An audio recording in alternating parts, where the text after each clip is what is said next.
बुटवल पोखरा सडक स्रोन्ती 5 सुरुङ मार्ग 38 अग्ला पुल सहित नयाँ योजना।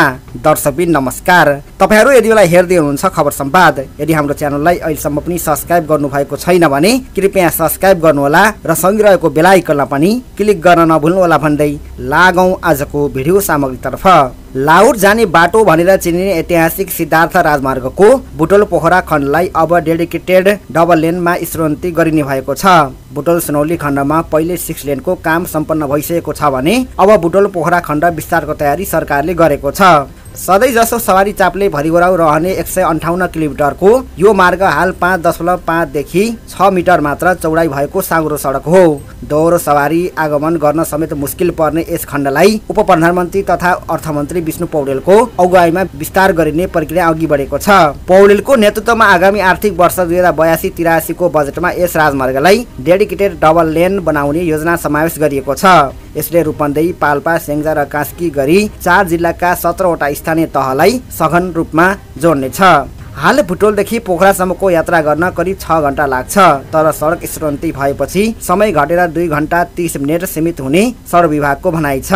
सडक विभागका प्रवक्ता अर्जुन अर्यालका अनुसार विस्तृत परियोजना प्रतिवेदन डिपिआर तयार भइसकेको छ भने वातावरणीय प्रभाव मूल्याङ्कन EIA प्रतिवेदन पनि वन मन्त्रालयमा स्वीकृतिका लागि पुगिसकेको छ। अब निर्माण प्रक्रिया अगाडि बढाउन सबै तयारी पूरा भइसकेको छ, प्रवक्ता अर्यालले बताए। उनका अनुसार काम अब कस्ट इन्स्ट्रुमेन्ट, बहुवर्षीय ठेक्का सम्झौता र स्रोत व्यवस्थापनतर्फ केन्द्रित हुनेछ।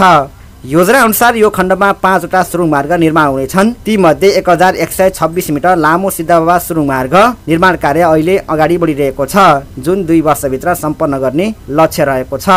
बाँकी सुरुङहरू मातातारी 132 मिटर, स्याङ्जा 79 मिटर, सामकोस 103 मिटर र भालु पहाड 191 मिटरमा बनाइनेछ।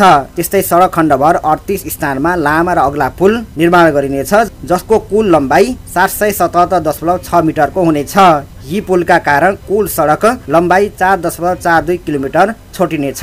सडकको चौडाइ न्यूनतम 7 मिटर क्यारिज वे बनाइनेछ भने दुवै छेउमा 1.5 मिटरको सोल्डर र 1 मिटरको ढल नाला निर्माण गरिनेछ। बजार क्षेत्रहरूमा भने 4 लेनको सडक निर्माण गरिने योजना विभागले बनाएको छ। प्रवक्ता अर्यालका अनुसार बाइपास आवश्यक ठाउँहरूमा निर्माण गरिनेछ।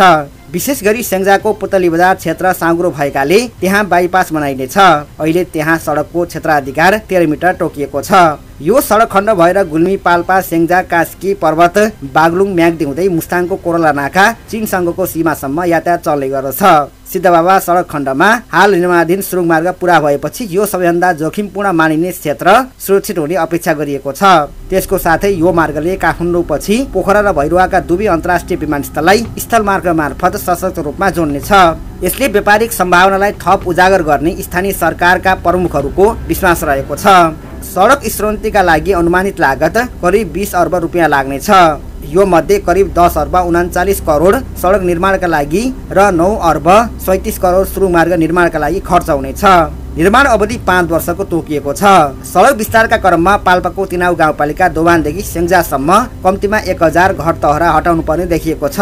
यस विषयमा प्रभावित स्थानीय तहहरूलाई समन्वय गर्न सरकार तयार रहेको बताइएको छ।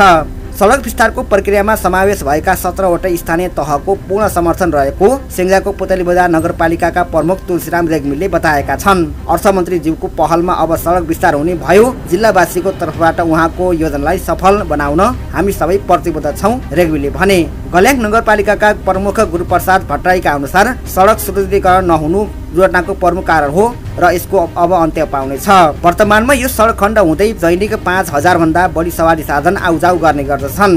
भिडभाड, घुम्टी र खराब अवस्थाका कारण यात्रा असहज हुने यो सडकको स्रोन्तीपछि लुम्बिनी र गण्डकी प्रदेशका व्यापार, पर्यटन र आवतजावतमा उल्लेखनीय सुधार हुने अपेक्षा गरिएको छ। पाल्पाको दोभानका शिक्षक विष्णु पाण्डे भन्छन्, सिद्धबाबा सुरुङ मार्ग खुलेपछि यात्रा सहज र सुरक्षित हुनेछ। खास गरी यात्रुको ज्यानको सुरक्षाका दृष्टिकोणले यो अत्यावश्यक कदम हो।